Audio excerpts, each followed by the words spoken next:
जय हिंद दोस्तों। इस वीडियो में हम जानेंगे लाइटनिंग कंडक्टर क्या होता है। लाइटनिंग कंडक्टर को टेक्निकल लैंग्वेज में लाइटनिंग अरेस्टर भी कहते हैं। लाइटनिंग अरेस्टर पॉइंटेड क्यों होता है और लाइटनिंग होता है तो वो लाइटनिंग अरेस्टर पर ही क्यों गिरता है। तो लाइटनिंग अरेस्टर एक डिवाइस है जो हमें लाइटनिंग से होने वाले डैमेज से प्रोटेक्ट करता है। लाइटनिंग ज़्यादातर ऊंचे जगहों पर, ऊंचे बिल्डिंग्स और ट्रांसमिशन लाइन में होता है, इसलिए हम लाइटनिंग अरेस्टर को ऊंचे बिल्डिंग्स पर, टावर पर और ट्रांसमिशन लाइन में, कम्युनिकेशन टावर पर इंस्टॉल करते हैं। और लाइटनिंग अरेस्टर पॉइंटेड क्यों होता है। तो दोस्तों, जो लाइटनिंग क्लाउड होते हैं, लाइटनिंग क्लाउड पहले से ही चार्ज होते हैं और जब ये लाइटनिंग अरेस्टर के पास आते हैं तो इंडक्शन के कारण लाइटनिंग अरेस्टर भी चार्ज हो जाता है।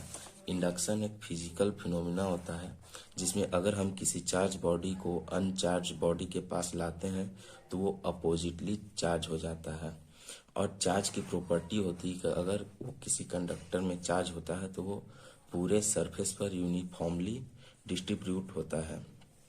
और अगर हम उस सरफेस की किसी रीजन की एरिया को कम कर देते हैं तो उस रीजन का सरफेस चार्ज डेंसिटी बहुत इंक्रीज हो जाता है। सरफेस चार्ज डेंसिटी को हम डिनोट करते हैं चार्ज बाय एरिया से। इसमें अगर हम एरिया को कम करते हैं तो सरफेस चार्ज डेंसिटी बहुत ज़्यादा बढ़ जाता है, जिसके कारण जो रीजन है, इस रीजन की सरफेस चार्ज डेंसिटी बहुत हाई हो जाती है और यहाँ से इलेक्ट्रिक फील्ड भी बहुत हाई हो जाता है।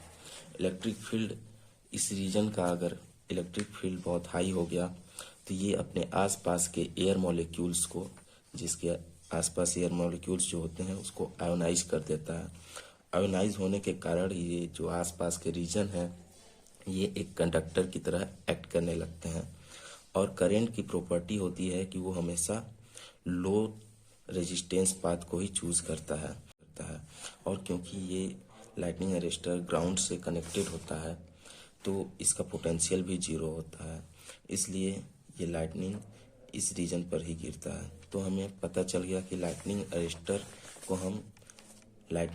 को हम हमेशा पॉइंटेड क्यों करते हैं, ताकि इस रीजन का सरफेस चार्ज डेंसिटी बढ़ जाए, जिससे यहाँ पे एक स्ट्रॉन्ग इलेक्ट्रिक फील्ड बने और वो अपने आसपास के एयर मॉलिक्यूल्स को आयोनाइज कर सके।